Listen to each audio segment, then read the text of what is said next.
then I click entire screen. Yes. Okay. And then present now. You choose the screen which is showing up there. Oh, I see. So I have to, for that, I have to open that PPT first, right? Yes, exactly. Okay. So you first open the PPT. Okay, just you can go on that arrow and click, and then there you will see one option. So you can click on that and there will be share. In that case, you click on share, it will be visible to everyone. Oh my God, I'm really so embarrassed about this. I don't see this arrow. At the bottom of my screen, there is this mic, there's this video, then CC, and then this present now, and then this is it. That's it. Sir, that present now is the arrow upwards, right? That you have. This is arrow upward. This is present now. Now, when you will open that, sir, you will see options available there. The page three options here. Yeah. There are your entire screen, a window, a tab. So you can go to a window, sir. You can go for the window option, click that. Your PDF will be in the whatever manner it will be written, it will show there. There is just one problem. Often in window form, the slides do not move. Okay. No, I've gone for full screen because I'm connected by other device. And now how do I share now? Now you just go, have you opened that? I mean, we cannot see this other screen yet. So then in that case, you can go for tab. Go for the tab option. Can you see it there? Yes, I do. So you just have to click on share. So you can do one thing. You send your presentation to me. I'll be presenting and you just tell next and I'll change the slides. Oh, wow. That's a wonderful thing. I'm sending the PPT too. Yeah. Right. Yeah, okay. That would ace it. Actually, sir had already told me that he is more free talking, but I thought on virtual platform to keep you all engaged, PPT would be good. So I requested him to go for it. Right, so please send it to me on WhatsApp. I'll share. Yeah, not WhatsApp. I'm sending you on this mail because I'll open the mail. Yes. Okay.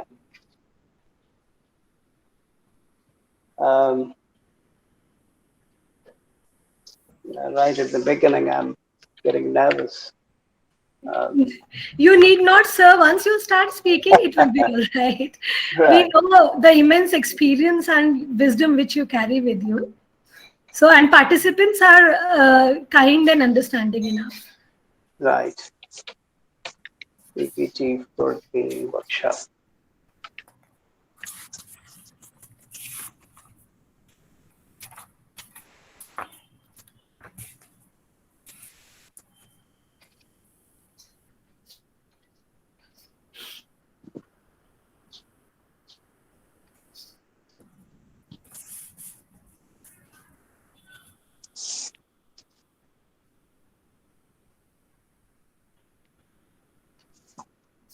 Have received PPT? Not yet. It's sent from here.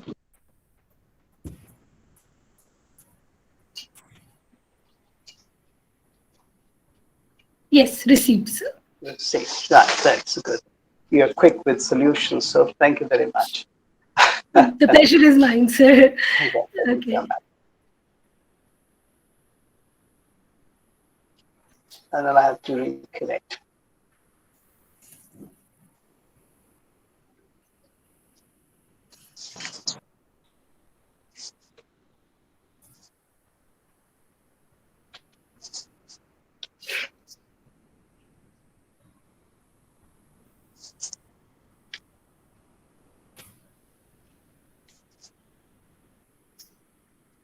It's visible? I'm logging. Yes, it is visible on my. But I'm logging in again on my computer. By mistake, I logged out. Yes. So the only thing is that I would not be in a position to see you or chat box. So you just have to tell me next, and I'll go ahead. You don't need to see me. I'm not very presentable. Not that, sir. Okay, yes, please continue.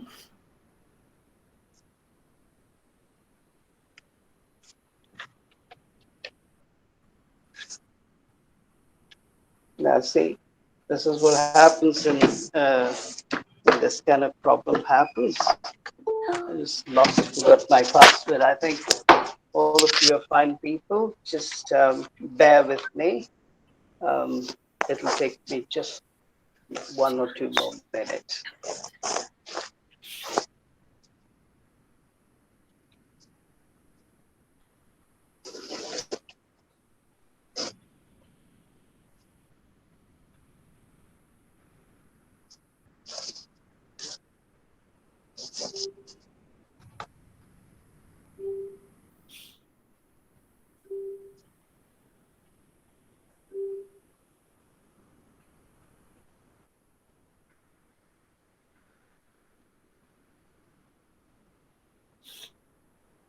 Ah, I'm there. So, just before I begin, many of you would be wanting to get this PPT of 9, which is not a very technically prepared PPT. But there are, I don't know, about 13 or 14 slides there. The last one has the full bibliography. Whatever I have cited from whatever sources I have put there. There are about 6 works, books, and articles from where I have cited whatever I'm going to speak to you about. The knowledge, the information is all drawn from there because we are talking about scientific conduct. Therefore, I have to give you a kind of example of that too. And on the first slide that you see on your screen is my personal email too, along with the address. Um, if any one of you, of course, Vandana would give you the PPT, but if you want to contact me, that's my email ID. Now, we've already lost a couple of minutes in this technical hassle to start.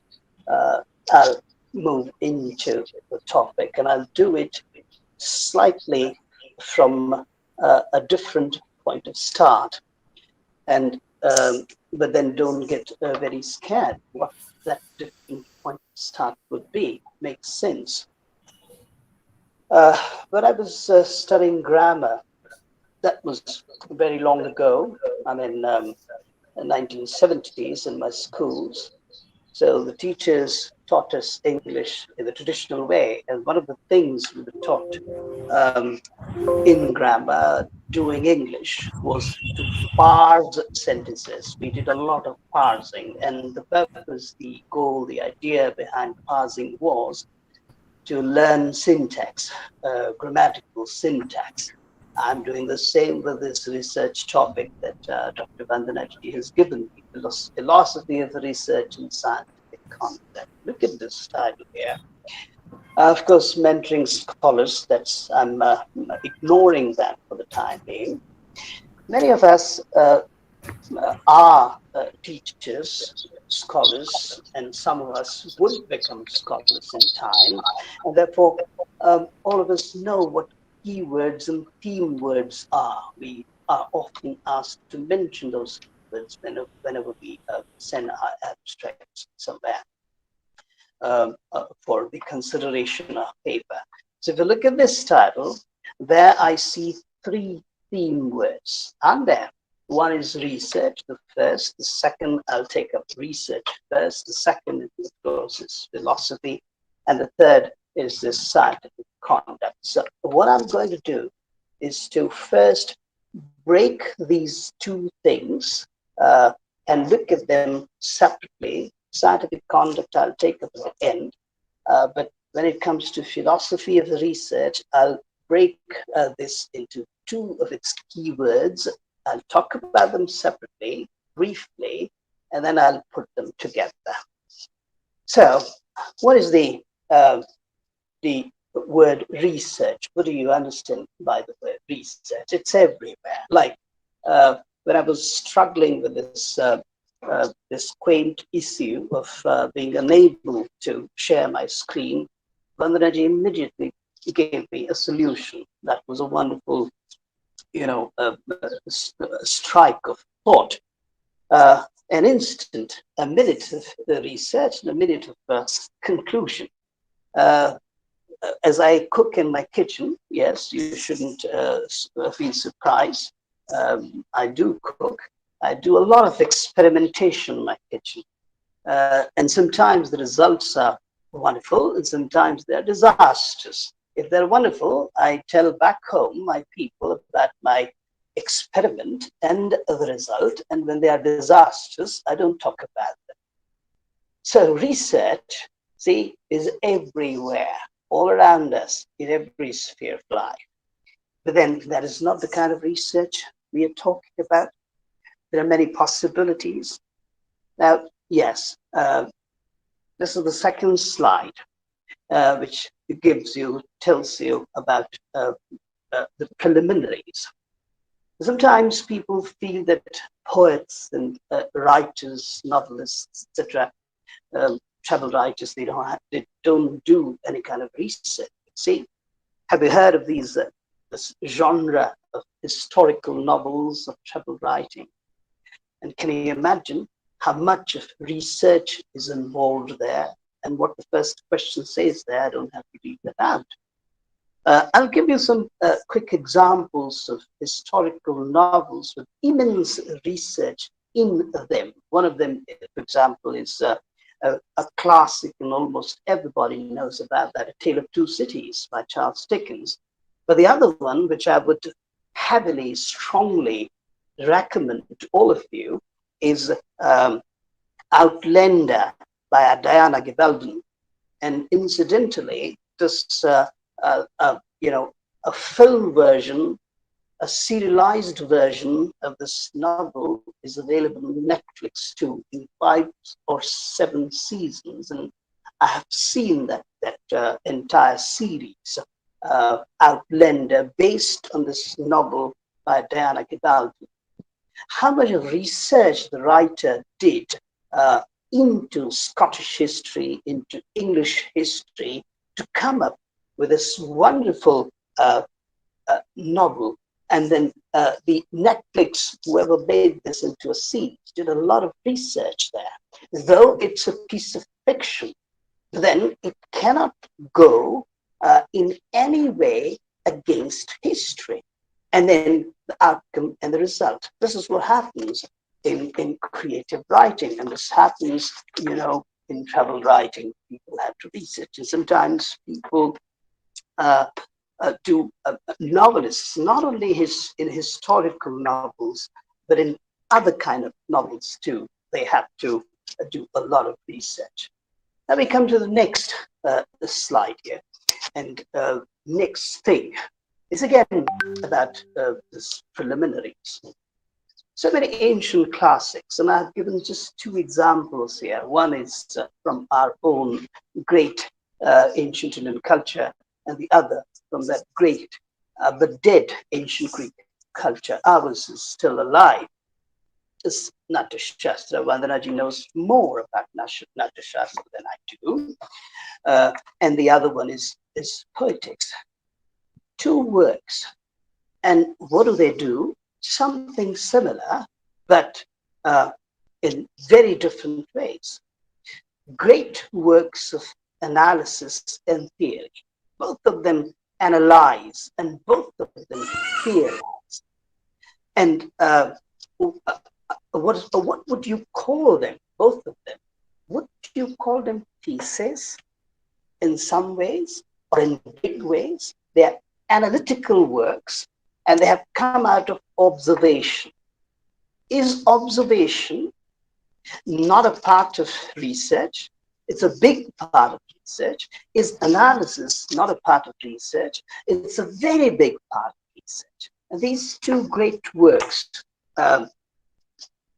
Natyashastra and poetics, do both. And then to add to that, they also theorize.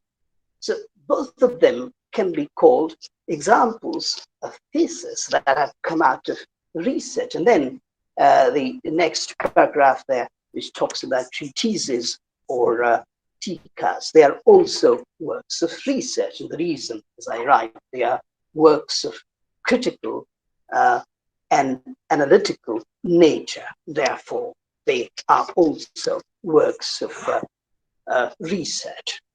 Now, if we have gotten this much about research, then we can move further.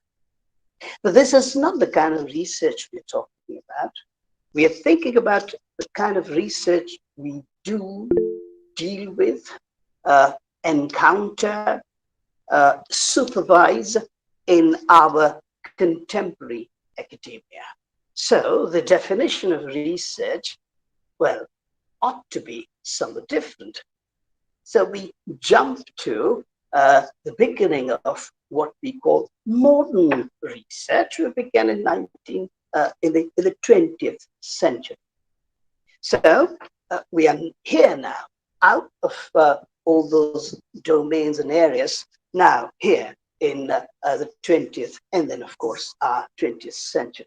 So what does research mean then? In the context of the kind of research that is done in our academic institutions and research institutions these days. So we'll have to look at some definitions, move further. So one of the definitions here, which I have borrowed, quoted from Redman and Mori, the full reference to the book is in the last slide. And the title of the book is The Romance of Research. And by the way, this is a book published in the year 1933. And this is what this compact definition says: systematized efforts to gain new knowledge we call research. But still, it doesn't make sense for us. It doesn't help us in any manner, though it's quite a broad definition, isn't it? But it doesn't help us. So what does he say next, Redman and Mori? Talking about this, and that I haven't quoted, I haven't put it in the slide, but as he says on page number 1 of the same book, well, yes, it is there. When experience begin to be supplemented by experiment. Please notice the word experiment here. In all the works that we have referred to earlier, they might be historical novels or travel writings, or Shastra, or poetics, as he says, or tikas and treatises as works of research. They do not have what this element recommends, the element of experiment. So what is happening is supplementation by experiment. That becomes important. And then, in a very literary manner, Redman and Mori define research, or the happening of research, or the arrival of modern research in this manner. This is quite a literary analysis, definition, but I'm nonetheless reading that out because I'm from that field. I'm quoting from Redman and Mori, page number 3. When insatiable curiosity undertook to learn from nature, he began to observe her closely and to record faithfully what he observed. When he wanted to learn more and learn it faster, he invented experiment. Experience alone was not only too slow, but was much less trustworthy. So something else is coming to the foreground now, apart from experience, or perhaps even pushing experience into background. And that something else is experiment. So we are now clear at this stage that experiment has to be, is a foregrounded thing, a foregrounded element in research. Well, but still, are we done? No, we aren't, because these definitions or explanations of research by Redman and Mori are more literary. And I think among the listeners here, there are very few who are from this stream. So let's turn more scientific.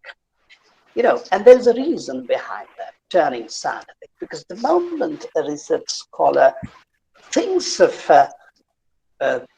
engaging in a research project or thinking of a thesis, one of the things that he or she has to do is to think of what they call a research proposal, or sometimes in common parlance, a synopsis.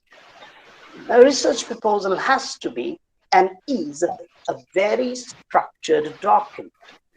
It has to follow a pattern. And that is where, well, technicality, pattern, structure, science comes in.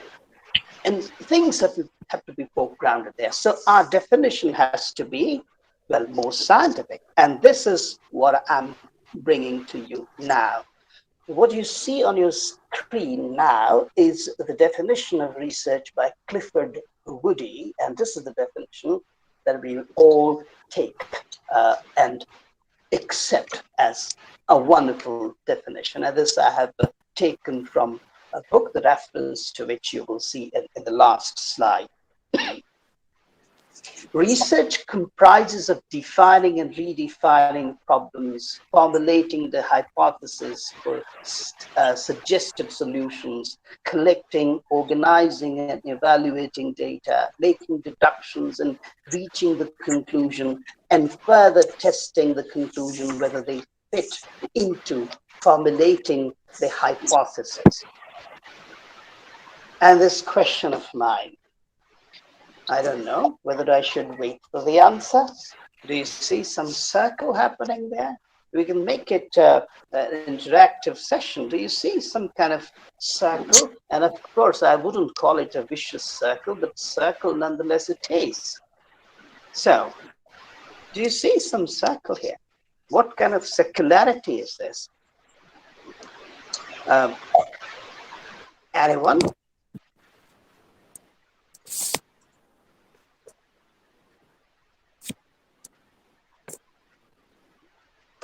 Okay, let me continue. So what this definition of Clifford Woody does for us is that it brings almost every perceptible aspect of research upfront.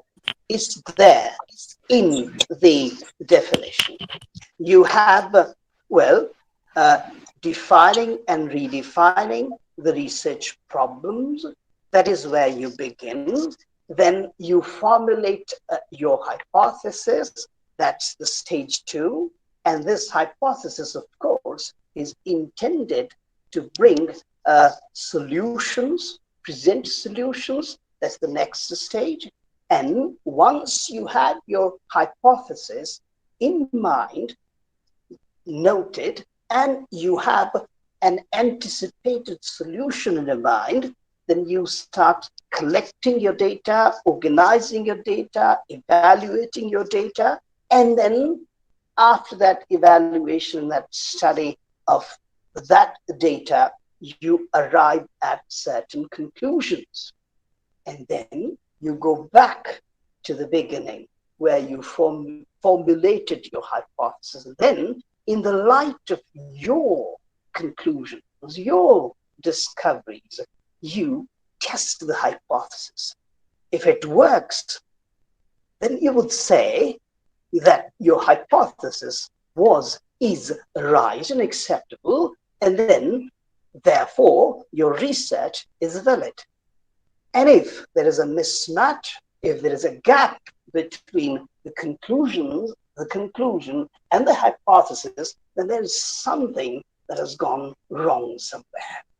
Right, so this is a very technical definition of research. And by the way, however technical this definition may be, it applies to the cases of studies, even in humanities. Social science people do this kind of thing. They follow this method. But in our case also, this happens. And I'll explain to this a little later in the context of the work, but then let's continue now. And up to this point, if anyone has any questions, I would invite them. I just want to make it interactive. Up to this point, this is one stage of the talk, though we'll move next to the next component. We have so far spoken about research. So just for a minute, if anyone has anything to ask, and don't drop messages because I can't see, raise your hand, unmute, and ask direct.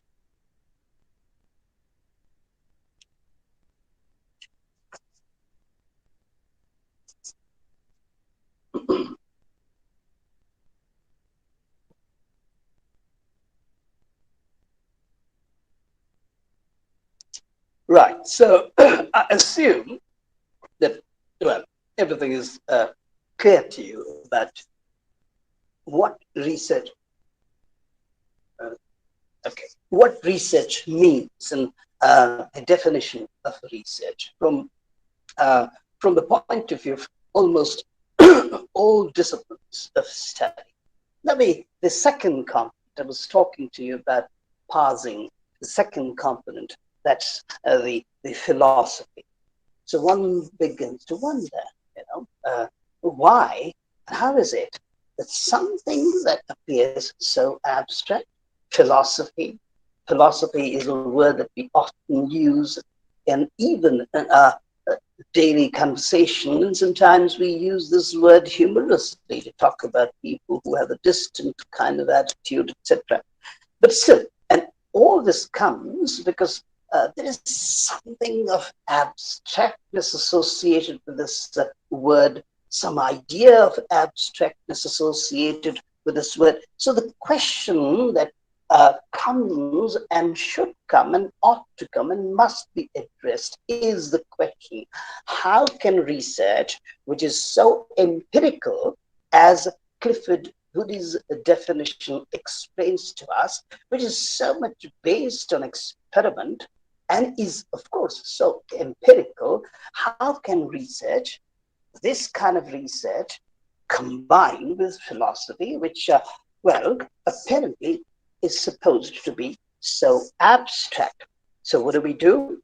We look into some wise words of scholars. So this is what Encyclopedia Britannica says here. You have on your screen definition of philosophy borrowed from Encyclopedia Britannica. And don't worry about spelling. This is how Britannica people spell their definition of encyclopedia. That mixing of A and E is gone. This is the new spelling of encyclopedia. So where does it come from? Philosophia. And what does the word mean? Love of wisdom, right? And then the encyclopedia further says that the word in its broad sense means the abstract and methodical consideration of reality as a whole or fundamental dimensions of human existence and experience. So, consideration of reality, a methodical study comes in there, and of what? Of existence and experience.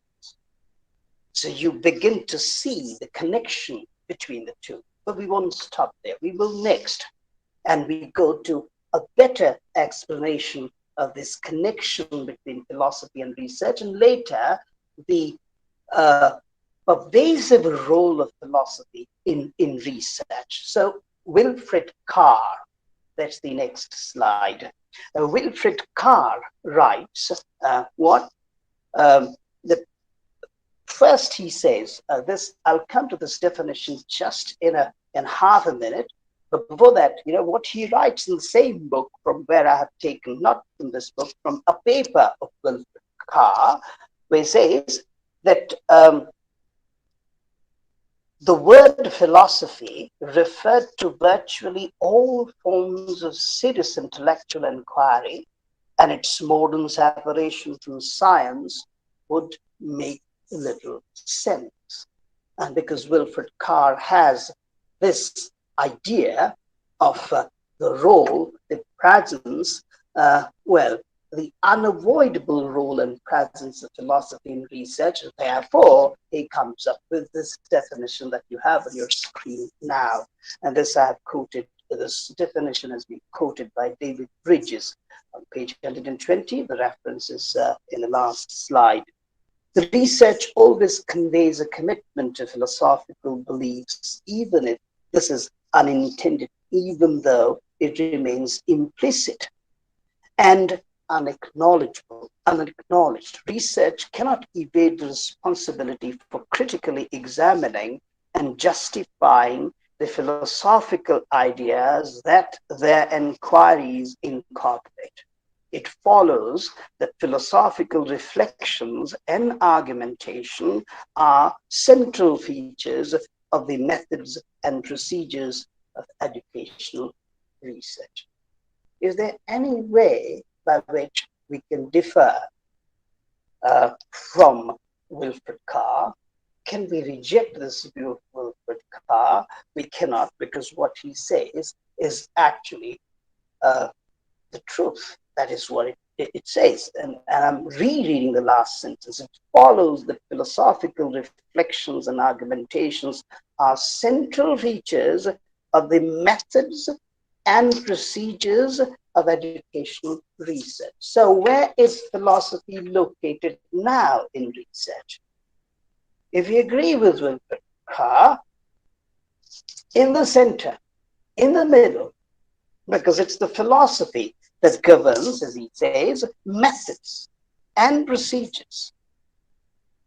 So if your entire methodology and your procedure is guided by philosophy, well, what else do you need as a proof to say, or to, to positively say that philosophy has a central role to play in research, and therefore philosophy of research, and therefore research philosophy. Now, things don't end here. This is the beginning, in fact, right? And that's why I write this, the highway, the research philosophy. So now, as we move further next, we have to look at this from a systematic point, from a systematic perspective, right? What we have understood so far is that philosophy has a symbiotic relationship with research, because philosophy is something that controls, governs methodology of research, and of course, also the procedures. But philosophy, see, it doesn't only guide methodology and procedures. It does something else too, which is very vital. And that I need to talk about in a minute. You see, what happens if you go to, some places that are more, I wouldn't use the word advanced, but more updated about research, and I'm talking about research in my area. One of the things that experts want to see in a research work, it might be a paper or a thesis or a mini thesis, a dissertation, the social relevance, the social function of the research that you have done. You take up something that is far remote from our contemporary experience in society, and you do a wonderful research work in your own way in that area. But the ultimate question that comes up here is, how does this hard work that the scholar and the other people have, invested in that research, how that contributes to the society? And this is one of the big questions. I was, some 5-6 months ago, I was at a place, like this kind of place, a virtual place. So one of the things is this idea of, say, for example, video games, and some other person was talking about environmental humanities, etc., etc. the gathering overwhelmingly said that environmental humanity is something that needs to be supported, funded, and opened up more, because that is what contributes to the society. So now suppose you have two kinds of researchers. One in this area of games, though games too have an impact in society, but if your research can present some solutions, not just going into the theory and nitty-gritties of that, but presenting some solutions or insights from the point of the society, they would accept that. And that's why, the trend of research has so much changed in the Western academia today. Now, why did I have to say? I said I would take a minute to talk about this because I just wanted to make this point, or in a way give a preface to the point that I'm going to make now by reference to David Bridges. Whenever we do a research, we have an ethical kind of grounding. Every research work has some kind of ethical underpinning, except the research in hard sciences or maybe in applied sciences. But in all other fields, like the fields of market and business and commerce, the field of social sciences and humanities, it has ethical underpinnings. And that's why David Bridges puts it this way. This is not quoted here, but keep this aside, because I'm coming to this just in a minute. This is what he says. There is the role of philosophy in addressing in particular the epistemological and ethical underpinnings of research. Epistemological, we are going to talk about that soon, so I won't come to that, but ethical underpinnings. They are there. They provide the base to the research, to our research, whatever research. It might be a paper or a larger research work, right? And that's why I see many of us are from social sciences in IITs, for example, in NITs or in our institutions. If you come up with a wonderful research proposal in the areas of, say, tribal studies or their culture, there is an immense likelihood of your proposal being immediately accepted, because there is something ethical there. There is a social direction there. So that is what Saunders explains to us here in this definition. Okay, and this is, and of course, I'll come to this in the context of research methods a little later, but then just for deepest definition, you have read it already. The term research philosophy refers to a system of beliefs and assumptions about the development of knowledge. Although this sounds rather profound, it's precisely what you are doing when embarking on research, developing knowledge in a particular field, etc., etc. The screen is there. Has been there. You have read this definition. I won't read it any further. That would just be a misuse of time. So, what does it do here? This statement, these words of Saunders, Lewis, and Thornhill, this definition, this explanation tells us that philosophy begins, or it begins to have a role even before you have started your research, even before you have systematically started following your research idea, right? Because your ethical nature, your ethical beliefs, etc., all of them, your epistemological inclinations, they'll have a role there. Okay, so that is where philosophy is implicitly hidden there. But then, when we think of a research problem, or a research topic, one of the things that our research scholars fortunately and unfortunately do And this is, I think, the experience of many teachers. Vandanaji and my experience has been there. Vandanaji has supervised research. Dimpleji has been a research scholar herself, and she knows other research scholars. The students going to the master, the supervisor, please give me a research topic. Right. So in those cases, of course, there is no role of philosophy there. Okay. Ethical beliefs, etc., or no epistemological beliefs or inclinations. So what begins to happen here, that when we start thinking of, well, a research topic or research problem, and then the kind of epistemologies we would pursue, follow in order to arrive at our conclusions, where do we begin? We begin with certain assumptions. That is where research properly begins. When you make your hypothesis or the statement of hypothesis, that is where you place all your research assumptions. And who or what guides those research assumptions? I don't need to tell you. You know the answer already if you have been listening to me.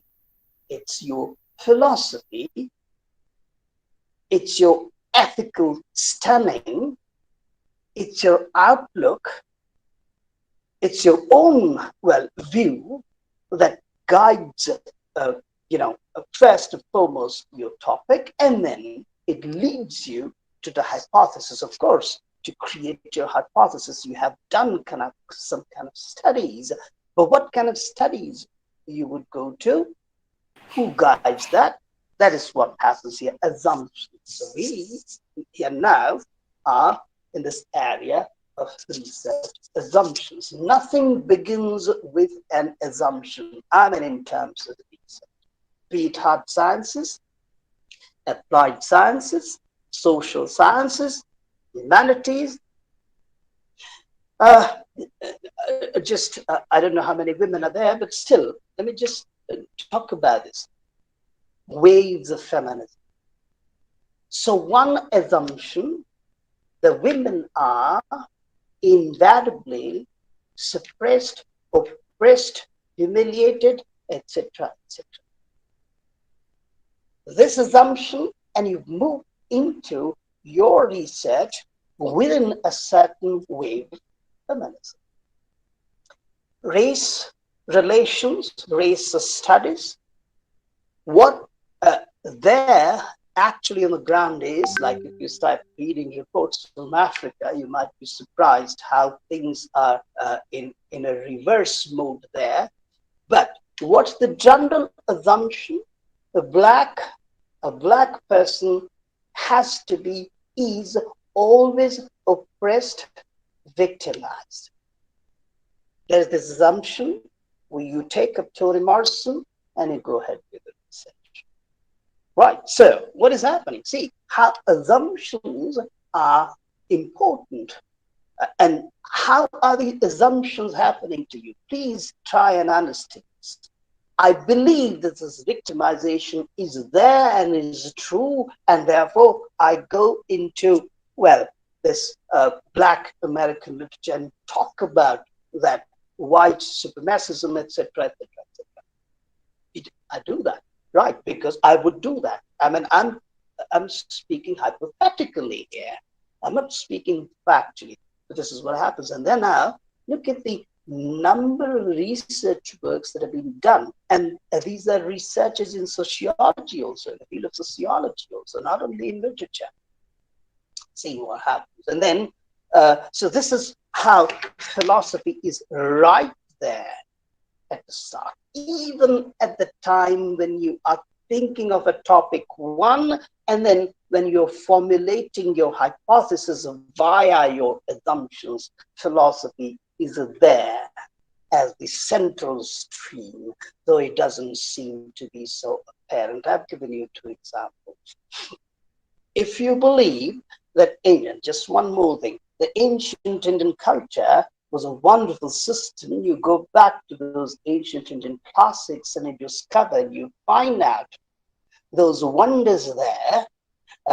And if you have, your mind somewhat colonized by, what and how, I don't have to speak about that here, you will always have a derogatory attitude towards that, and you will carry a huge bias against that. So, look, you are entering these ancient Indian texts in order to discover beautiful wonders of wisdom that can be, reinvented or brought back to life for guidance, or we just kill them, destroy them, reject them summarily. When I started reading Upanishads, I was surprised to see so many things that make tons of sense for our life today in various contemporary, situations and scenarios. I'll not talk about them right now, but then something dated or something meaningless, etc., etc. Now, this is not what I was trying to say. But the next thing, why I mentioned Upanishads, I read 3 or 4 translations. One of those translations, to my surprise, it's a very good translation indeed. But then there is, in the introduction and in the commentaries, there is a bias hidden there, a kind of bias against that system. And of course, it's very easy to become biased that way. You start calling yourself very objective, etc., instead of looking positively. So if you have this positive attitude, the scholar has this positive attitude towards the area that he's studying, she's studying, naturally, there would be that attraction and better discoveries. Otherwise, well, you have plentiful things to distort, to manipulate, and talk about characters or episodes or events or the stories or the narratives or the theories in ancient classics as immaterial, useless. You burn your copies of them as has been done. Right, so without approaching them. This is how philosophy, your ethical attitude, your ethical grounding guides your research. This is just one example. Now we move deeper into this Saunders, Lewis, and Thornhill definition. This definition that you see on your screen is from page number 130. But now I'm moving further, and what he gives us is on page 130. Yes, it's the same page here. A research onion.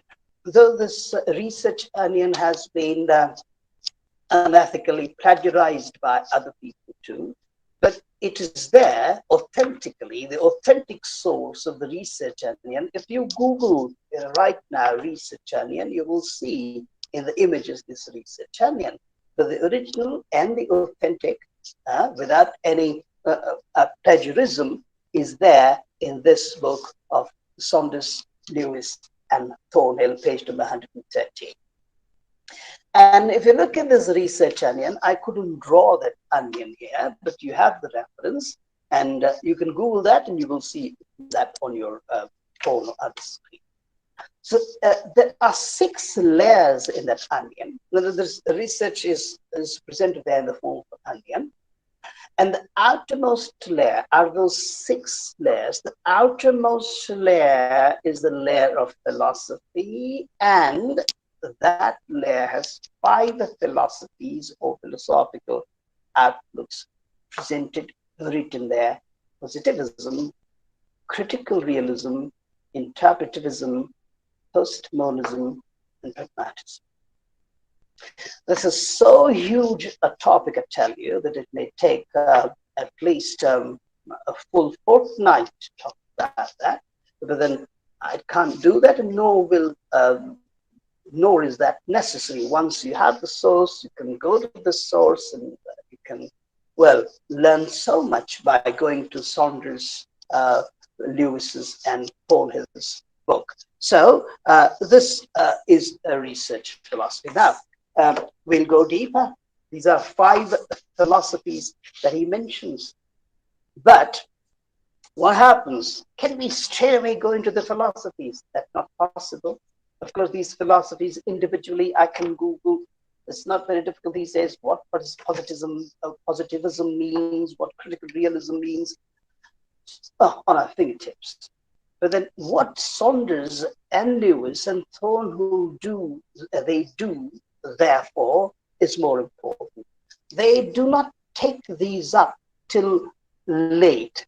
They take up something else which is important and relevant and which matters for us, and that is assumptions, research assumptions. You cannot have a research unless you have research assumptions. It begins with assumptions, and before your hypothesis happens, you have assumptions. What is it that guides those assumptions, philosophies, or philosophical outlooks? And what kinds of them can there be? These 3, Saunders et al., they talk of 3 here, right? Ontological research assumptions, epistemological research assumptions, and axiological research assumptions. These are the assumptions or types of assumptions they talk about. Ontology, I don't have time to explain that, but yes, quickly talking about what's it? The nature, considerations about the nature of reality. That's what the dictionary will tell you. But that doesn't help us. Let's understand through a practical example what we mean by ontological assumptions in the case of a research or a research book or a paper. I'll give you 2 examples, one from Saunders, Lewis and Thornhill, and the other from my, from my side. These on page number 133, they have this example. The ontological view, the ontology that there is always a resistance to change in organizations. This is the reality, don't we know that? Right, the nature of reality. So this is the fact. You cannot deny that. It happens not only in small organizations, it happens even the smallest unit of the society called family. Slightly try to alter, update the traditions or to, turn them in a certain manner, and there might come, and there will certainly come some resistance from somewhere. Think of a school, an institution, a university, a business organization, a firm, and then you have all these things. What resistance, change? Country. Think of the countries. Think of India. Think of other countries. Right? So if changes begin to happen at the highermost level in terms of policies, then a lot of misgivings, a lot of protests, a lot of resistance. This is what they mention in the context of a business organization. So one kind of research that takes that resistance to organizational change as a fact, and also takes as a fact that the resistance is always damaging to organizations, right? And therefore, the researches into how to control or manage those damages that resistance to change causes creates. But then another ontological perspective Saunders and Lewis and Thornhill present to talk about, and that is the fact that this resistance to change can be manipulated in a productive manner. So the other kind of research studies trying to see, to find out, to discover how this resistance to change can be harnessed in order to create productive results for a business organization. So this is that explanation in the context of a business organization that Thornhill and Saunders give us. So this is how within ontology or ontological assumptions. So you have two kinds of assumptions. One, that resistance to organizational change, well, it's always detrimental. The other ontological belief that the fact is there that it can be manipulated hard. I'll come to another example from my area. And a specific reference I make to this beautiful novel by Chimamanda Adichie, Nigerian author settled in America, Chimamanda Adichie. And the novel, a classic, everyone knows about that, Half of a Yellow Sun. Right, so there is a civil war there. And what we see as we Indians, what do we see there is this strife among tribes, Ibos, Igbos, Ibibos, and there are some other tribes also in Nigeria. And how this tribal conflict, like we have in India, unfortunately, like they have in Africa, these tribal tensions, we have these caste factors. How potent they are, I don't need to tell you. How our elections and our policies, even government policies, are affected by this factor. We know about it. So this was just by way of an example. We go back to Chimamanda Adichie. So this is one fact. So you look at the novel from this point of view, that there is this strife and this kind of divide among all these tribes in Africa, in Nigeria, and then the civil war there. So this is one ontological perspective.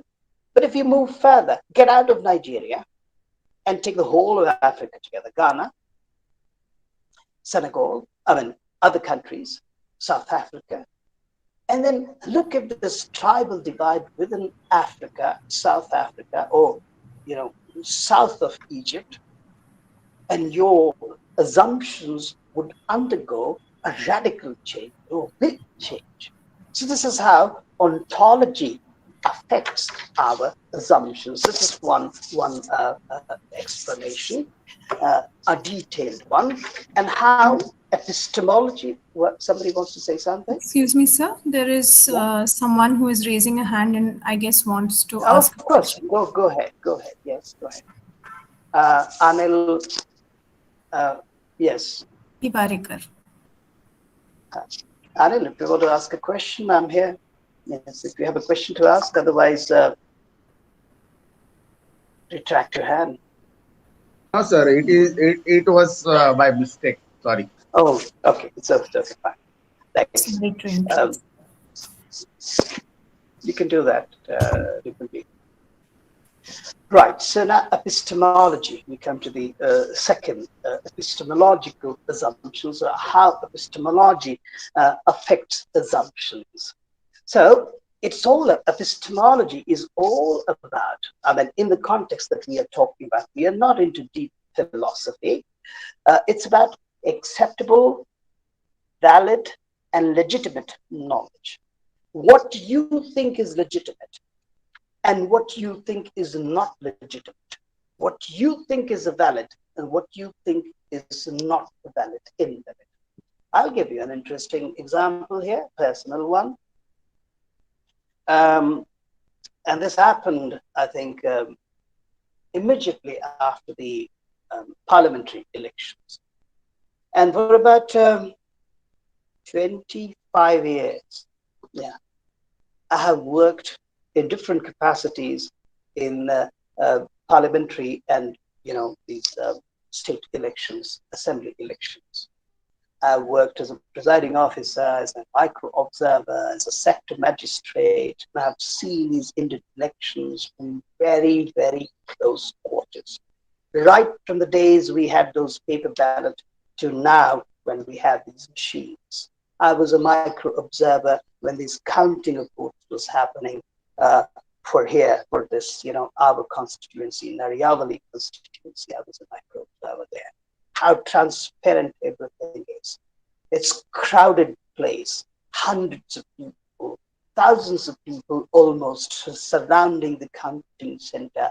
Inside the counting center, well, 5, 6, 6, 7, 10 groups of each group comprising of 5 or 6 people, including the observer, and then the people who are there to see everything.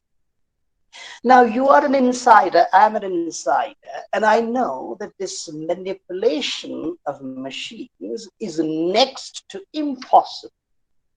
Once I was a micro observer, the machine created a problem immediately because I was the observer. I had to give a call, and then immediately the call was suspended. New machine, everything afresh, new. Now, somebody, a very senior man, very acclaimed academic, argues with me that this manipulation of results is a fact because, now pay attention, what does he do? He gives me links. And what are these links? Of those publications and those channels whose job it is to malign the entire process. Then I asked him a simple question. So if you give me these links, then I have the other set of links which prove that what you are saying is untrue. Now, how will you decide? I am not giving you any links, neither the kind of links you are giving me, nor the kind of links I have in my mind. But I'm talking to you as a person who has worked in this Indian electoral system for 25 years. Out of those 30 years of my, teaching career, every year assembly or parliamentary elections. He gets angry. Now, many of you might start wondering, what has this to do with what we are doing here? Let me explain here, because what I said in the beginning is that epistemological assumptions. So it's all about, as Saunders et al. Tell us, acceptable, valid, and legitimate knowledge. So if you want to derive, if you have, a set of mind, a frame of mind that you have decided that you have to produce a study that has to produce this kind of result, then you will follow all the links that the senior man and the acclaimed academic sends me. And then you produce a thesis. But if you reject all those links as illegitimate, invalid, then you search for other links, other sources. Just a while ago, I was saying to you in the context of ancient Indian knowledge systems. Generally, the idea is that our minds have been so much colonized. I'm telling you, because this incidentally and interestingly doesn't happen in the US. When I speak to the white people there, and I did, one of my colleagues in my department of comparative literature at the college where I was teaching invited me to give a talk, 2 or 3 lectures on the Gita. I said, oh, Claire, I'm not an expert on the Gita, but she said, you come from the culture, you have to talk. So I had to prepare and I had to give a talk. And they're so open. But here you mentioned the Gita, and then, well, the judgment on you, you know what that judgment is. So this is how, what is acceptable, what is valid, what is legitimate knowledge. What you accept is legitimate. I said to the professor, I do not consider these links you are sending me, the reports you're sending me, as legitimate. They are invalid. I'm an insider. I've seen everything inside, election after election. I don't accept it. And I said, if I had to accept your links, then would you accept mine? Would you change your point of view? Would you change your standing? He said, no. I said, then okay, fine. You are biased. You have an agenda. This is how epistemology matters. So all this is, as I said, when you do your research in sociological fields or political fields or literary fields, literature or arts, it doesn't matter so much in arts. So, right, it may or may not. But this is all about different epistemologies, right? Validity or invalidity, acceptability or unacceptability, or legitimacy or illegitimacy are different, well, streams of knowledge. What you search into and what kind of sources you search into.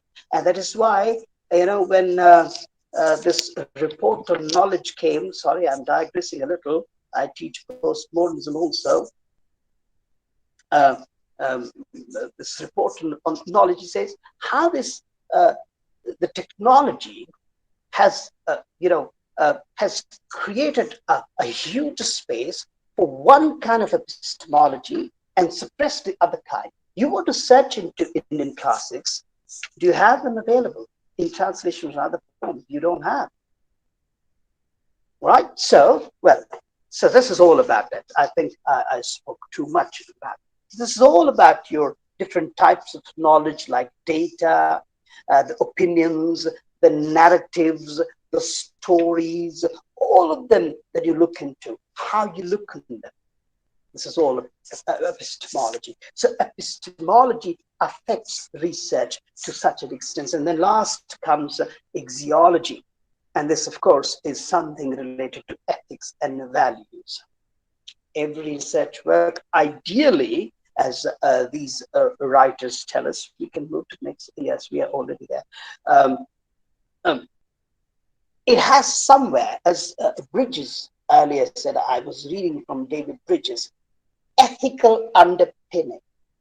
Some stand that a research work is not something that belongs to distant space. It stands here in the society, helps us, gives us insight, a positive insight, or whatever kind of insight, solutions, etc. So values and ethical standards are there.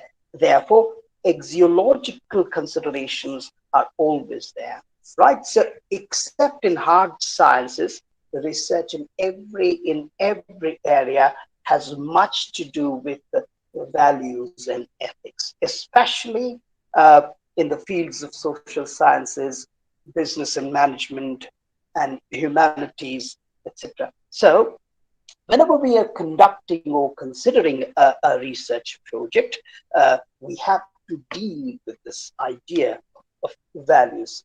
It's always hidden there. And Saunders and company say, your research philosophy is a reflection of your values. I'm quoting from page 134. Your research philosophy, it's not there, I think, but it's there. Your research philosophy is a reflection of your values. I'm repeating this. It's a short sentence, but a meaningful one. Your research philosophy is a reflection of your values and is your choice, and so is your choice of data collection technique. Now, they talk of a different situation. And they talk of, the kind of researches that are made via surveys. So what happened during this pandemic time, I had this a very interesting situation. I received 4 or 5 or 6 questionnaires. Some colleague, distant colleague, sends me a questionnaire from psychological perspective, a sociological perspective, medical perspective, and says, "Oh, please fill this out and send it to me. I'm one of the co-authors." This kind of research, as you will see, I don't know how to speak about this, but then people sort of running in your face a study in which you have 3 or 4 scholars. Have you ever wondered about it? How much of ethics are there? One small data taken from one laboratory, one institution somewhere, and the name gets there. Unethical, that we'll talk about in the case of research conduct also. But I was talking about something else. So I filled out the questionnaire. What Saunders wants to tell us is that the way you want to collect your data, that reflects your values. Would you go direct to the to the area, talk to the people personally, live with them, and then write down your findings, speak to them, or well, you sit comfy wherever you sit in your air-conditioned chambers and send the questionnaire? How authentic do you think is the questionnaire? Well, you have to create a research score, so you go ahead with that. But how ethical that is where axiology comes in. And that is his explanation. I mean, their explanation, Saunders and Lewis and Thornhill, their explanation. Now, as you make your assumptions ontologically, epistemologically, and axiologically, they are not separate. All of them function together. Ontologically, the thing, and then epistemology, what sources you have, what, reports, what books, what sources you would consider legitimate, axiology, ethical standards, or a moral or morality, whatever. All the 3 work together, they cannot be separated. They work together. So together they govern or guide. I wouldn't use the word govern here. They guide our assumptions, and these assumptions can, again, as these people tell us, can be made either with objectivism or with subjectivism. Okay, I won't talk about objectivism and subjectivism in detail because it doesn't need to be, though these writers, they have gone in full detail talking about this too. I wouldn't, but just one quick thing. What they say is that objectivism is drawn from the attitude of objectivism in research is drawn from the areas of natural sciences or hard sciences, as we say, and the attitude of subjectivism is in research, it's drawn from fields like humanities and arts. That's all. The rest I don't need to talk about because I have to move to the next thing here, which is very important and becomes very concerted. Paradigm. The third thing comes in. Now, it's becoming a very complex mass here. Everything is together here. You can't throw one thing out. As I said, epistemology, ontology, axiology works, guides assumptions. So assumptions are there, ontology is there, epistemology is there, axiology is there, everything is there together. And now comes one more thing, and that thing is paradigm. And while all those things are there already, and this paradigm, they talk of 2 paradigms, and they are, of course, sociological paradigms. So paradigms from the point of view of sociology. Yes, keep this slide for a while. We'll deal with this for a long time. Vandanaji has been a wonderful help. Thank you so much. Otherwise, I was totally at a loss. So one paradigm is radical change, the other is regulation. So you have, for example, okay, let me just quickly, uh, Marx happens. Happens means, by what I mean by Marx happens. Phenomenon called Karl Marx happens, and then how he affects the next 150, 140 years, almost 130 years of the world history everywhere. Such a massive influence till 1990s, till except in academic debates, except in those meaningless debates, well, in actual life, in business life, in the life that matters, Marx disappeared. Now, why I'm saying this, what was his paradigm about society? Shake everything up, reshape everything, break in order to reshape. If you think like that, that's radical change, paradigm. What attitude do you have? But then, pragmatically, if you think, is it actually possible? Now, people come, anybody would come. Oh, this Indian society is a very backward society. What can you do? Break it up, destroy everything. Can you recreate? And then go to the West. The Americans are crying. The British are crying. The Europeans are crying. Everybody has a problem with their own societies. What would they do? They would break and create afresh. Is that possible? Now, I'm not answering that question. I'm leaving that question with all of you, for all of us. And this question is with me also. I don't know how to answer this question. But so, this paradigm is a radical change. And then the second is regulation. Within whatever we have, the facts and the circumstances, how things can be managed or taken in a certain direction. That could be, for our purpose, that would be paradigm. Saunders and Lewis and Thornhill are talking about business organizations, right? But I was talking in the context of society as an organization, because we are thinking of research in general.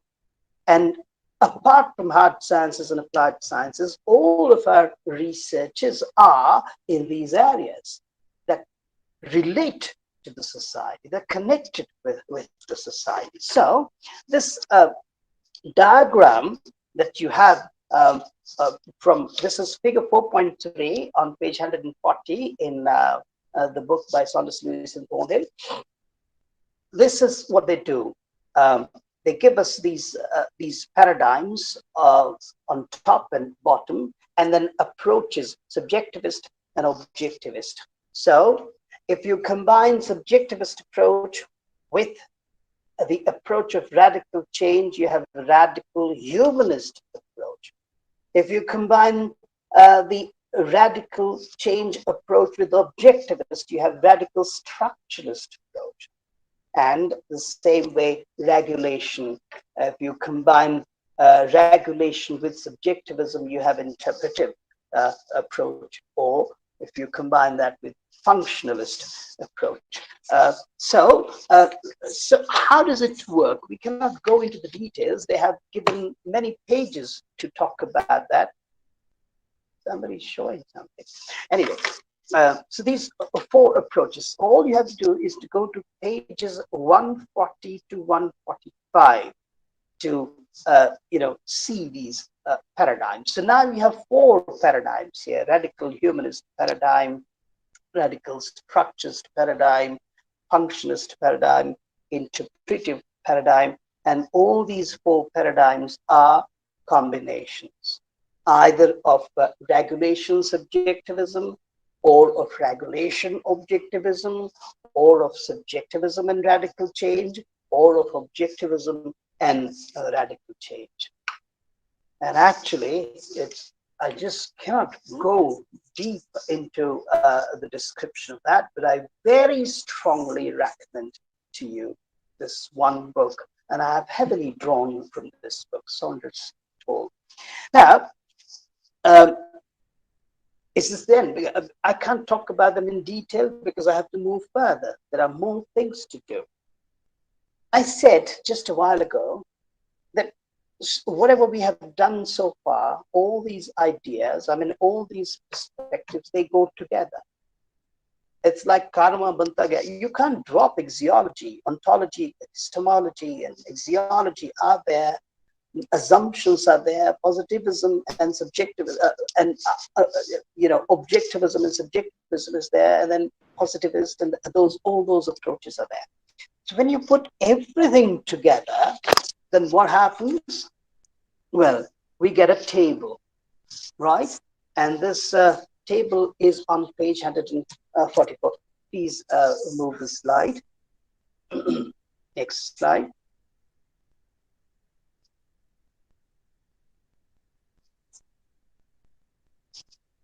Right. So this table, I couldn't reproduce the table. It's a huge table, table 4.3, and these are the pages. And it's a long table. You can see it covers 2 pages.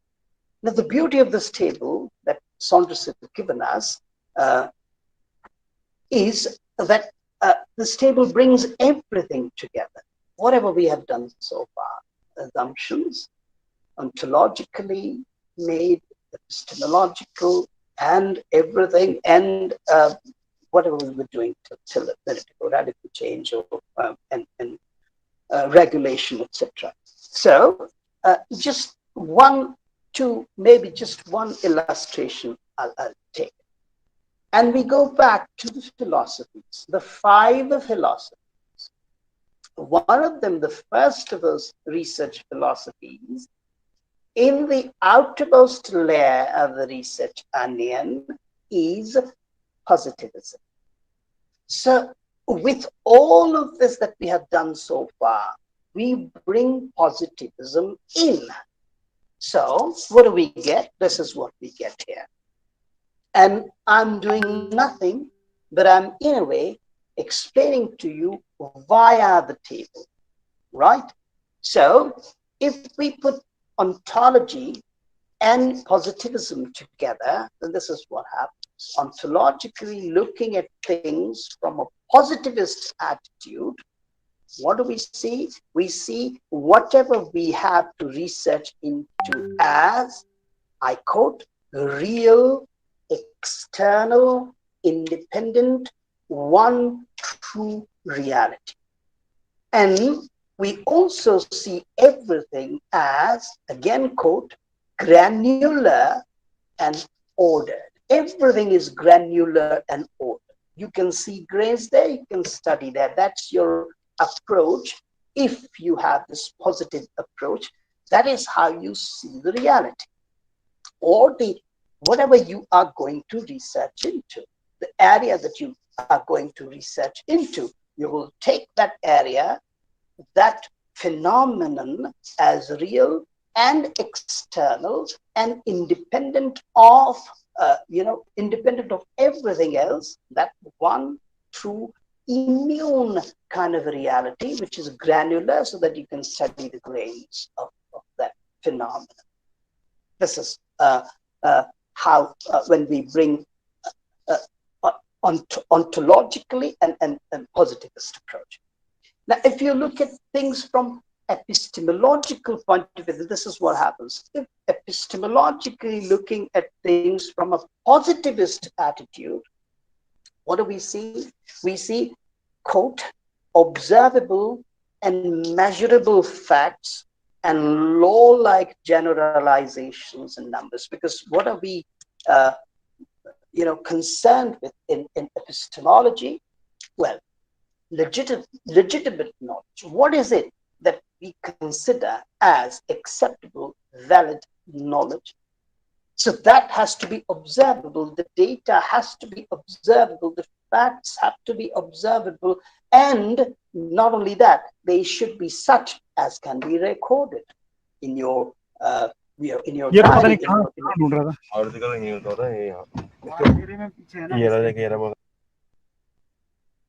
So such as can be recorded, right?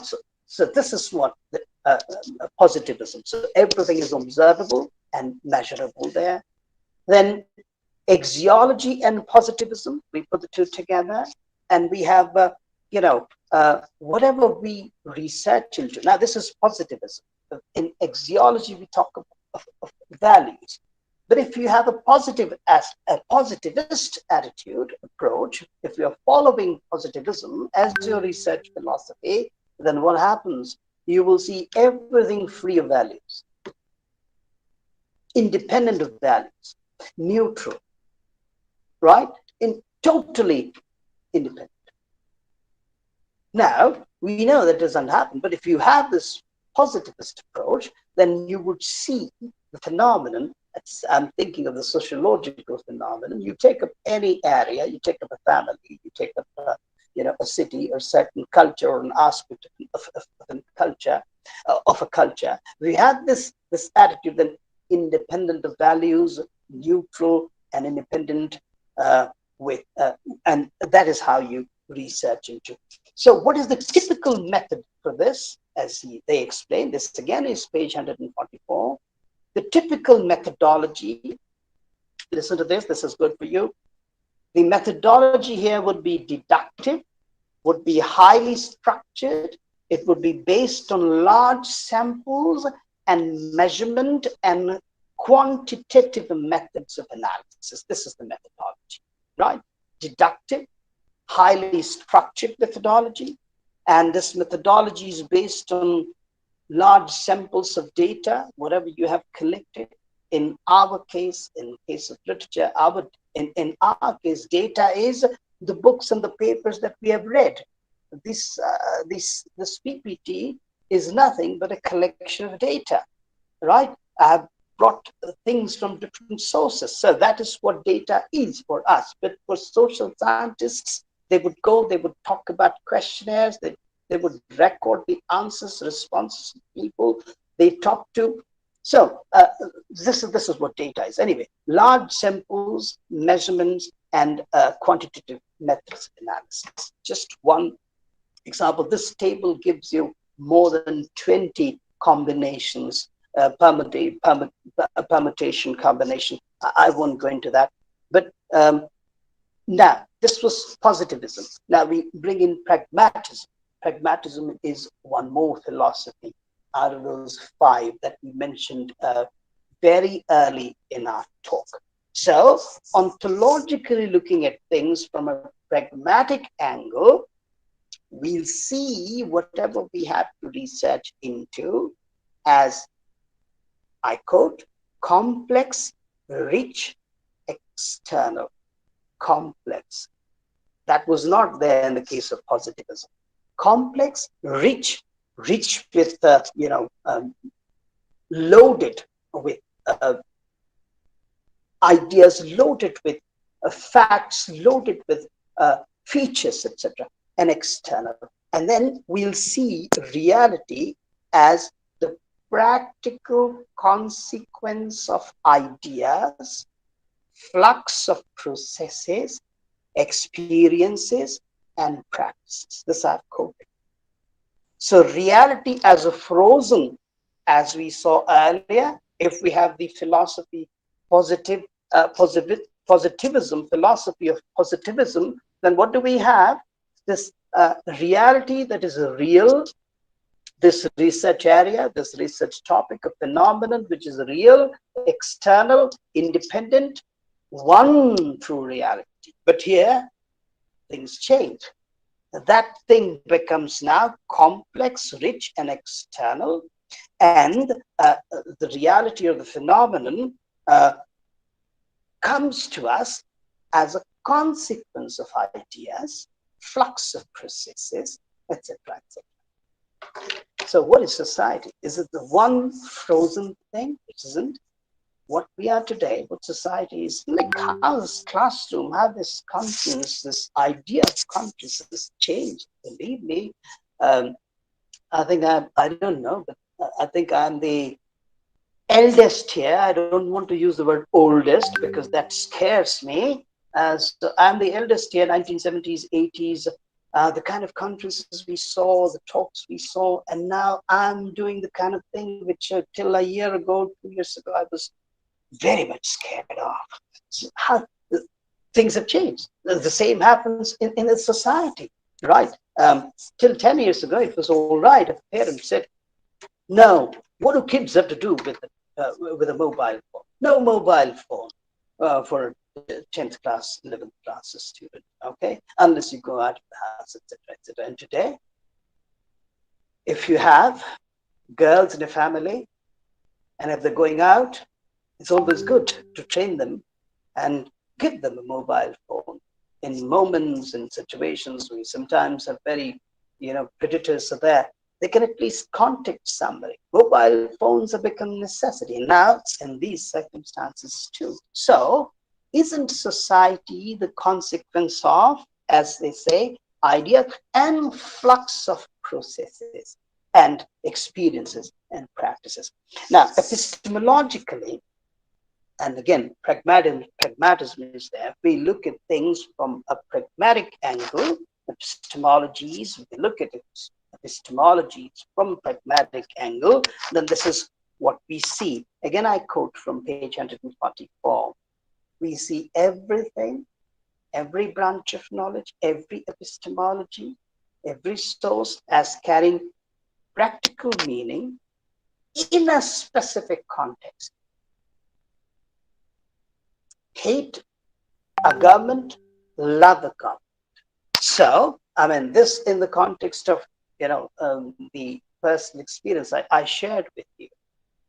I'm not siding with anyone, but I'm just telling you this fact, right? So, practical meaning in a specific context.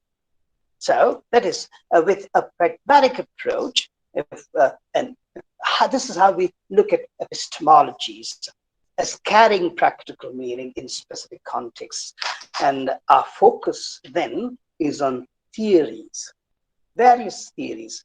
But theories of what? Because it's the pragmatic approach, because this is pragmatism, therefore it cannot be just something that you say, right, and forget about. No, the purpose is here to, the purpose here is problem solving. It becomes an essential element here. Problem solving future practices. This I'm quoting again. This is the approach. Right, epistemology and pragmatism. And last here, in this series, is axiology and pragmatism. So because now ethics come in, values come in. So ethics, values, axiology, and pragmatism. If we put all of these together, then whatever we have to research into, we look into that as things suggesting that every phenomenon suggests some values, that every phenomenon reflects some doubts or beliefs of the researcher, reflects the doubts or beliefs of the researcher, that it suggests something, either, and suggests what? A certain kind of value, either that value of the phenomenon, of the field, it matches with the values of the researcher, or it doesn't match with the values of the researcher. Okay? So this is how that thing works. And as I said, I very heavily recommend this to anybody who wants to do something. And there are many other books too. But if you want to learn about research philosophy exhaustively, chapter 4 or section 4, or this, yes, I would call it chapter 4 in this book by Saunders, Lewis, and Thornhill. So much, we have so much time we have spent with that. Now, just one quick thing about it is that we didn't talk about philosophies, critical realism, postmodernism. We only talked about positivism, but that too in the context of assumptions, ontological, epistemological, or approaches, or ontologies and epistemologies and physiologies. So What is positivism then? The definition, if you look into this book, you will have, and the print is very small, but you have long description there. We won't talk about that much here. So organizations, if we have this positive attitude, positivist attitude, positivism as our philosophy, then every social entity, phenomenon, organization, as I was saying earlier, everything is real in the same way as a physical object is, or a natural phenomenon is. That is the approach. I wouldn't say I'm a positivist, because I look on now, just explaining this. Now, when I speak, let me tell you, this is not positivism, what I'm saying to you. I don't think that an organization is like a physical object. How can it be? Now, some of the people of this organization, like Dimpleji, who is painstakingly moderating this program, and more importantly, Vandanaji, who's managing these slides. And then other people, and this entire institution, which is,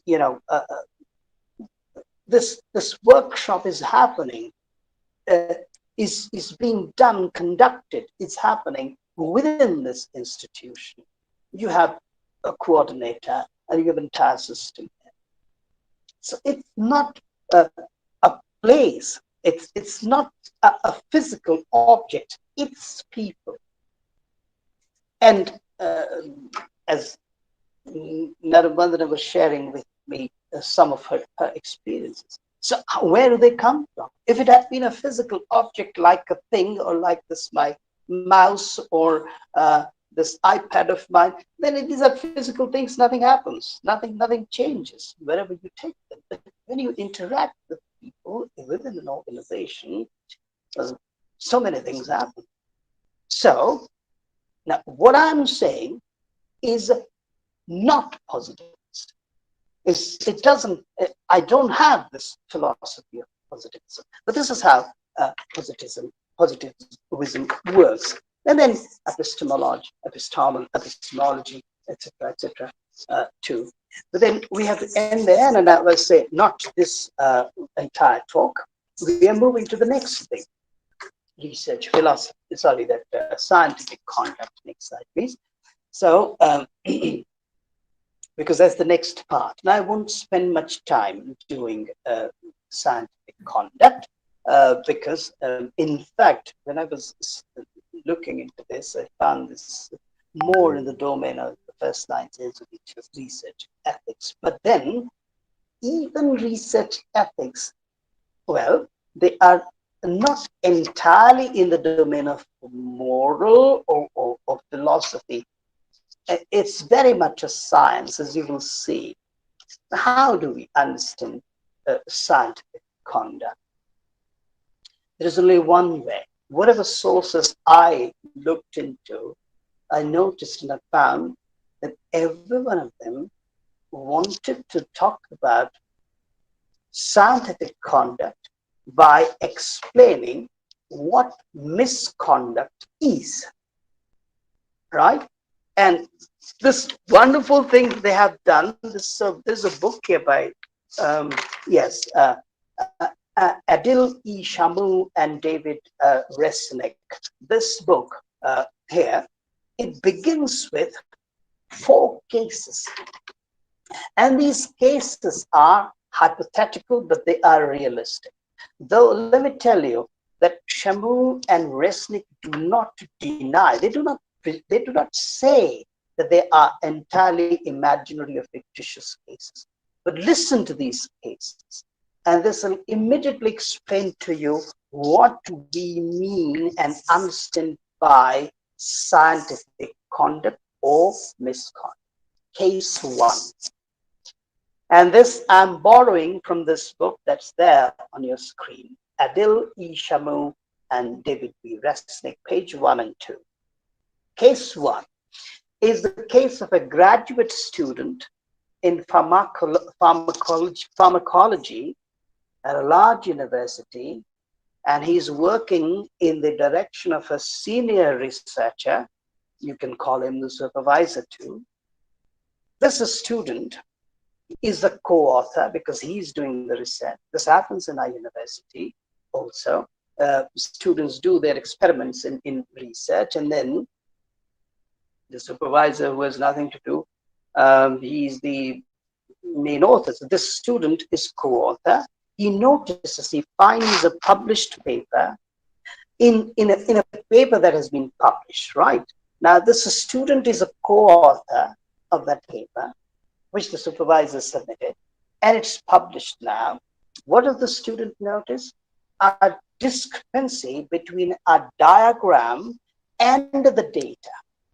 The diagram should represent the data, and as a student notices that the two don't match, that is the discrepancy. Now this student goes to the supervisor, okay, the senior researcher or whatever, and mentions this discrepancy. And the supervisor or the senior researcher just shrugs the shoulders and dismisses the student. Shamu and Resnick ask a question. What should the student do? Case 1. Easy to understand misconduct on the part of the senior researcher or supervisor. That's case 1. Case 2, second case, again interesting. A graduate student in psychology is working on a dissertation about college students' attitude towards drug and alcohol use. So when the student starts compiling the survey data, he or she notices that around 20% of the respondents have misunderstood some questions. Now, this is the dilemma before the student. And he has to analyze the data because the supervisor has told him to. And he knows by the responses that the respondents could not understand questions, and therefore the responses could not be considered valid. But can he just not include that 20% of the data? Would it be ethical? So this is the dilemma here. If the student excludes the 20% of the respondents, is he or she not seriously affecting the statistical significance of the results? What should he do? Should he go ahead with the data which he knows is faulty because the respondents could not understand the questions? Right. So if he does, that will be misconduct. If he doesn't, well, the research wouldn't be actually factually valid. The third case, again an interesting case here, and this is more interesting than the earlier two. Third case, there is this postdoctoral fellow in a certain field, and he has just read a paper, a research paper. And this research paper is by a, you can say, celebrated author, very renowned, as we sometimes say, researcher, has published many more papers in that area. Now, in order to write those papers, that senior researcher, celebrated researcher, has used data from a publicly funded platform, right? Government to public funded platform. Now, this postdoctoral fellow goes to this senior researcher,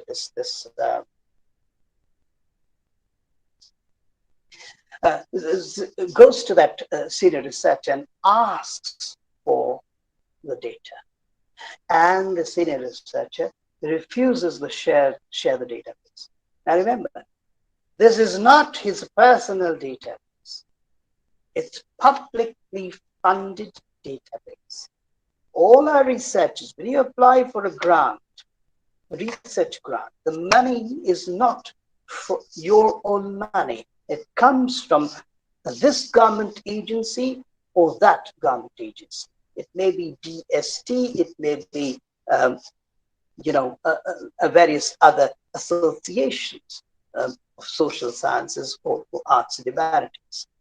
So the books are not your own property. They have to be surrendered to the institution. But now, in this case, it's happening about a database. He doesn't want to share the database.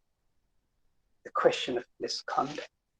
And the last case is about a professor of veterinary medicine.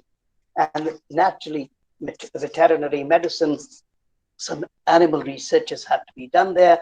PETA people are making demonstrations, and one reporter of your local newspaper wants to approach, tries to intimidate that professor, who also heads that council or committee that decides about, experiments on animals. This reporter wants to wants the professor and the head of the committee to do an interview, open interview. Can the professor do, or can he not do? It's a question of conduct. He's a part of an institution. He's bound by the rules of the institution, right? So can he or can he not? These are the four cases that Shamu and Resnick talk about. Now, what is the importance of these cases in our context? That they highlight significantly the significance, the high significance of conduct, scientific conduct or misconduct in the context of research. Right? Now, can there be any categories? Yes, they're there. In the last paragraph on this slide, number 13, you have this. And this I have borrowed from a journal. This is volume 19 of the Off. I typed it wrongly. In the editorial of volume 91 Off, I typed it off. Volume 91 of the Proceedings of the National Academy of Sciences of the United States. And this is a very rapid journal. This is what is this D doing here? This this is what happens when I type. There shouldn't have been after the comma, this journal. So Bruce Albert, and this is what I explained. 3 categories of inappropriate behavior. And what are they? Number 1, misconduct. Second is questionable research practices. And the third is other misconduct. And in the first category, that is misconduct, scientific misconduct. These are the things included: fabrication, falsification, and plagiarism. These 3 things figure prominently in misconduct: fabrication, falsification, plagiarism. Everybody knows what plagiarism is. Falsification, like when you manipulate your data, like that case of that student, when you manipulate it, that would be falsification. Presenting it, twisting it, distorting it in order to suit your preconceived notions or preconceived ideology or your fixed ideologies for whatever. That's falsification. And fabrication, you don't have the data, you don't have stats, but you fabricate them. There's no data, there's no survey, you fabricate. That's what fabrication is. I will not talk about them. You can find them easily. There's plentiful, matter available on this. Questionable research practices, they include, I'm quoting, they're not here, inappropriate authorship, data handling, and mentorship practices. Research supervisors and co-supervisors and authors and co-authors, everyone comes in here. Inappropriate authorship. And I said, this, I see it happening. What did you do? You just sent something, a little something, and your name is there on top as well, the authors, and you aren't. You have in no way contributed to that research. This happens very much in sciences. This happens, and it happens all over the world. It's not that it happens at a certain place. It happens. So the question of inappropriate courtship and the other misconduct, there are very many other things. Well, I don't need to mention, but they are there. Harassment, for example, which I think sometimes women, lady researchers have to suffer, and even men researchers have to suffer harassment from a different point of view. In case of women, it's of a particular kind. In case of men, it can be of any kind. That's also this other misconduct. This is one of the things, and sometimes money gets involved. So many other things. All of these things fall under the category of the other misconduct. So, what is scientific conduct then? Getting out of all of these misconducts. That's what scientific conduct is. That's what these, the source of this paper I've given to you earlier, Bruce Albert's paper. They talk about this in detail. So that is on my side, and you can ask your questions if there are any. I don't know. I haven't gone to the. Yes, this the last. Can we see the last slide, Mandaji, please?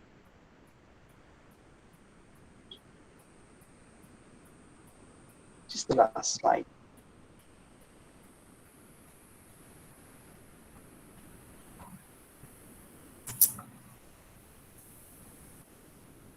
Yes, this is the works cited based.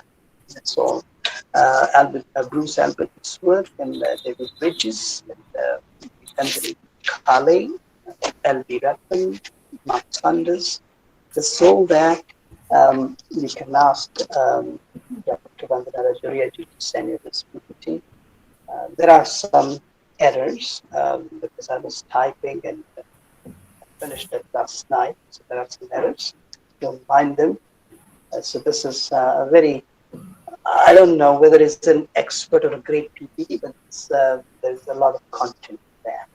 Yes, so that is from my side. Now you can please close this PPT. No questions? Anybody? I would like all the participants to come forward with whatever piece of understanding they have gathered from today's session. They can definitely ask questions related to the topic itself, or if there is anything else that has crossed your mind while listening this whole session. It can also be interaction, not necessarily questions. It can be anything, and anything you want to talk about. Related, of course, to the topic, nothing outside. Sir, can I ask one question from my side? Of course, go ahead. Yes. Sir, you talked about waves of feminism, and my God. You're stuck there. Okay. Right. We all have. I'm not an expert there, but anyway, yes. Yeah. We all have a little bit of, I won't say understanding, but a piece of information regarding what is the first, second, and the third wave of feminism, either through theoretical matters or whatever texts of fiction we have been reading regarding that. But the fourth wave of feminism is something that is very ambiguous in our own, maybe approach or understanding of it. And as far as I'm concerned, either you can take me as a research scholar or, just a learner in this process. I have actually not been able to correlate feminism with India. And why is that? If we just take it as an ism, not correlate it. It's not that. I'll just give you a very stock kind of an answer right now. We can talk about this in detail elsewhere.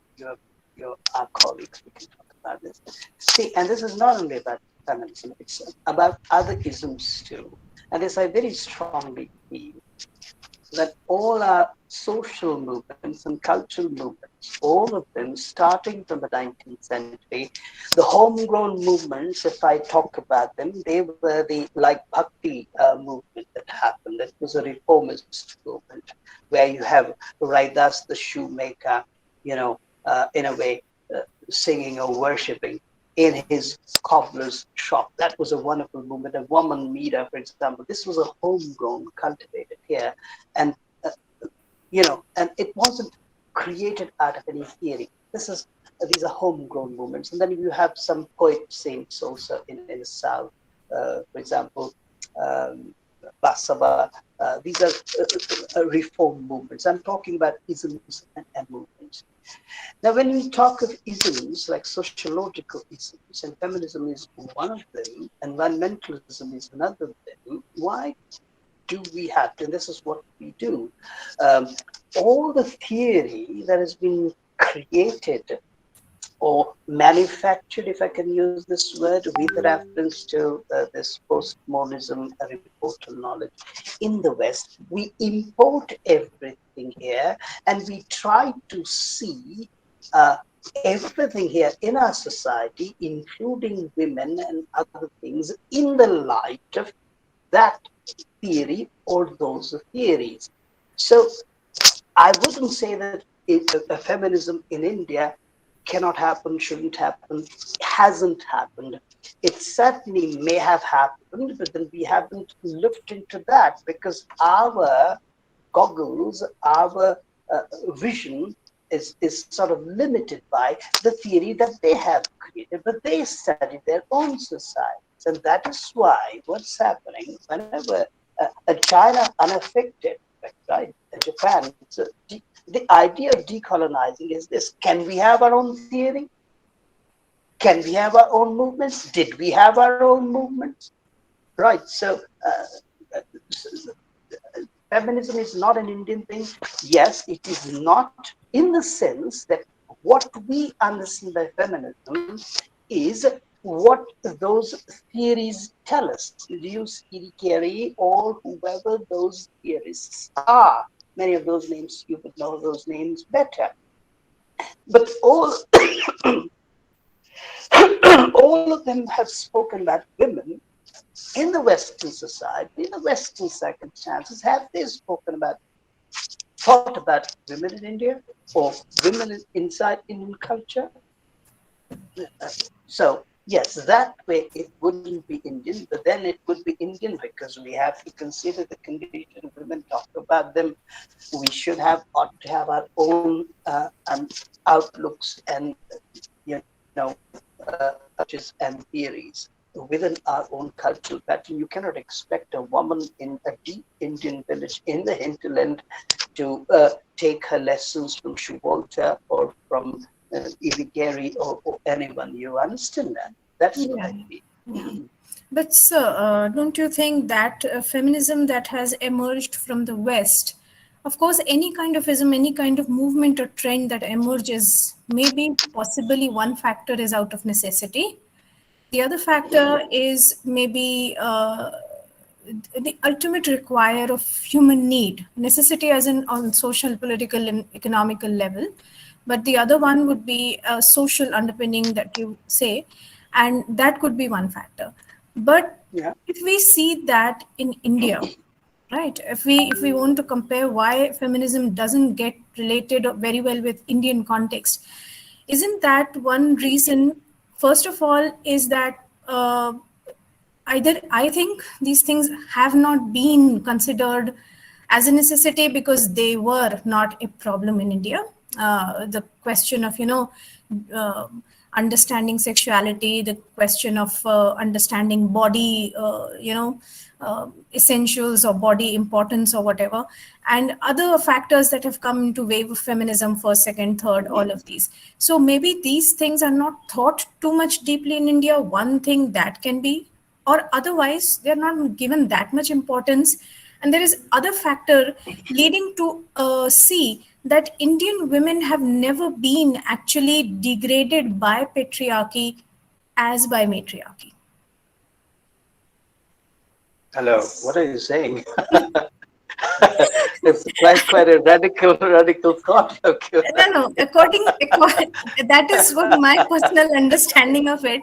Since the West is always aimed to feminism as against patriarchy, and we are not fighting that, especially in Right. India. Now, We're I'll not tell you fighting one. that in India. Yes, no, I agree with so much of what you've said here.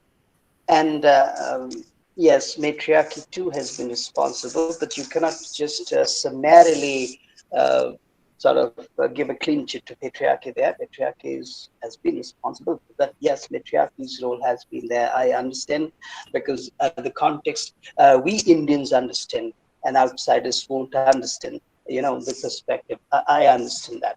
For example, सास बहू का किस्सा जो है, everybody understands that, Not, and not, that's how not, matriarchy, not not, that context, not I guess. specifically, and otherwise also. But I see just one quick thing here, because we are talking about how this approach.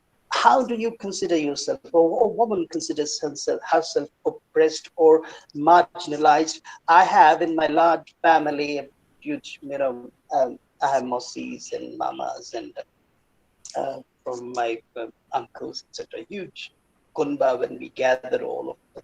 We cannot all the time, but there is one who is very happily, highly educated, and she's a doctor. Currently, she's in Europe.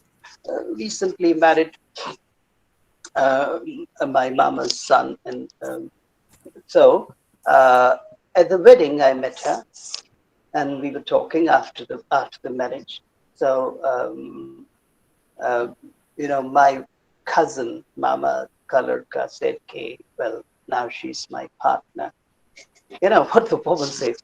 So I don't believe in this kind of ism, this kind of feminism. I go with the traditional thing. I'm your wife and you're my husband. There's no necessity to call me your partner. This kind of false and hypocritical egalitarianism, this is only there in the discourses. I was escorting a professor from Delhi, JNU, to here. I'm sorry, I left this out. I said, and I had been to his house, etc. I said, oh, she's your wife, Professor. No, she's my partner. Now, this is something, you're so fussy about it. How can you change the society? Where's the problem? So like this very young woman, she's just 23, 4 years of age. She's working in Europe, and she's doing a postgraduate in medicine. And she says, I don't believe in this kind of crap. She says, this is his word, crap, partner, etc. What's the problem if I say that you're my husband? And what's the problem if you say I'm your wife? And then my cousin had to say, okay, madam, chika, baba. Right, so kind of say, yes. So sometimes they create a lot of hype into the Western theories, rather than talking about things that actually matter. Like when you said that matriarchy, so in what way? That's what matters, not this discourse and these words. How do you neutralize or sort of sanitize language? No, it doesn't work that way. But somebody was asking a question here once. Leah was asking, yes, uh, has to ask a question. I saw a raised hand earlier. Prashant Singh Salia. Is she or he? I don't know. Okay, Eunice Sinha says, okay, she doesn't agree with you. Dimple, answer her. That's fine. It's okay. So, okay, it's already over. So can we wind up? Okay, thank you so much, sir. I'm extremely grateful and thankful for inciting us with the most profound piece of understanding in the area of research, philosophy, and scientific conduct. So I wish you a very good day, and all the participants, I wish you a good day too. Thank you. Thank you, sir. Thank you, Dimple Thank ji, you, and thank you, Vandana ma'am. Vandana ji, very much for handling my PPT. Otherwise, I would have been lost completely. Thank you very So much. the pleasure is completely mine there. I understand. Okay. Thank you, sir. Thank you, Dimple. Thank you, Thank you, Vandana ma'am. participants. Thank you. Now we shall be meeting at 4 for another session, and for this session we would be having Dr. Ajay with us. So let us meet at 4. So this is all for just a minute, Vandana ji. This valedictory is online or in person? Sir, online. Tomorrow. It's Tomorrow, online. online. It would be Okay. online, sir. I Yeah. would have loved to join this 4 o'clock session, but then I have to go because haven't moved out of my home since morning. Doing other So, things. excuse me, Okay. Vanda ma'am and sir, Yes. please, I guess I have been seeing Mr. Sulia's request to ask a question twice, thrice. So Now, please take some time to answer yeah, his yeah, question. please. Yes, ask. Yes, sir. I know every Oh, step in I know every step in life is a part of research. And Vandana ma'am, and I also believe in research. Research is lacking in India. I agree. And even I started thinking, and I have been thinking and developing research topic, but somewhere lacking. So how to develop one momentum in research? I couldn't properly understand your How question. to develop momentum in research? Momentum. Uh, how would you explain this word momentum uh, in our context? Uh, Vichan Singh ji, how would you, please? And there is one more raised hand now. Okay, yes. Momentum, I think what I understand, I couldn't, let me say very honestly, admit I couldn't actually properly understand your question, but whatever I've understood, I'm answering from that, that understanding of mine. The process we were talking about from the beginning to the end, your question I would place at the beginning, at the start. If you have, or we have, I have, as a researcher, a kind of perspective about the socio-cultural literary phenomenon, and I feel strongly about that. So I go into that. That's where my topic comes from. Research topic comes from. For example, just a while ago during my talk, I was talking about ancient Indian wisdom till about, I think, 15 years ago, 10 years ago, sorry. I hadn't read more or less, uh, actually, factually, nothing about in that area. But when I started reading in translation, I saw the profundity there and content there. And so now I have this inner kind of momentum in me. I have some ideas, which in the course of time I'll develop and research. This momentum is right from the start. Something has appealed to me somewhere in the Upanishads or in the other classics, and then I. So that is how I would answer this question. Then I'll read further. I'll derive my, I'll derive my ideas and create my data, prepare my data, create my notes, and of course, I'll arrive at certain conclusions which I see are valid conclusions. So it's a kind of, an automated system, a kind of machine system here. This is how momentum happens. But you're talking about India. So the momentum that you're talking about, lacking momentum, it happens because, as I said, and is very many of us are very aware. I supervised research when a scholar came to me first, said, give me a topic. I said, bloody, I can't give you a topic, right? Uh, what's your area? And then in 3 months' time, 4 months' time, when the scholar came up with an idea, research idea, then we refined it. And then she said, wow, she felt wonderful. I was teaching research at Manasili. Right. So in case this given topic, there wouldn't be a momentum. That's what I feel.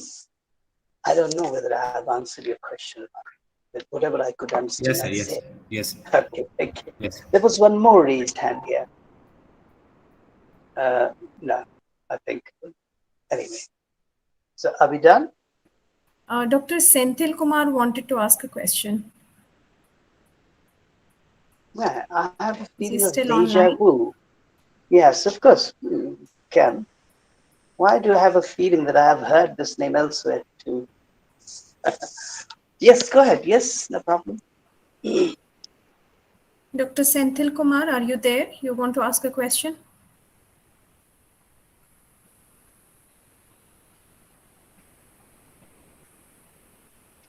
I guess probably Okay, I he has think left the meeting. Yeah. Right. Okay. So you have to go for the next session. Thank you, sir, for your Thank you. patience and answering the Thank you very question. much. Thank you, sir. Thank you very much. Okay. Thank Thank you. Thank you. Bye-bye.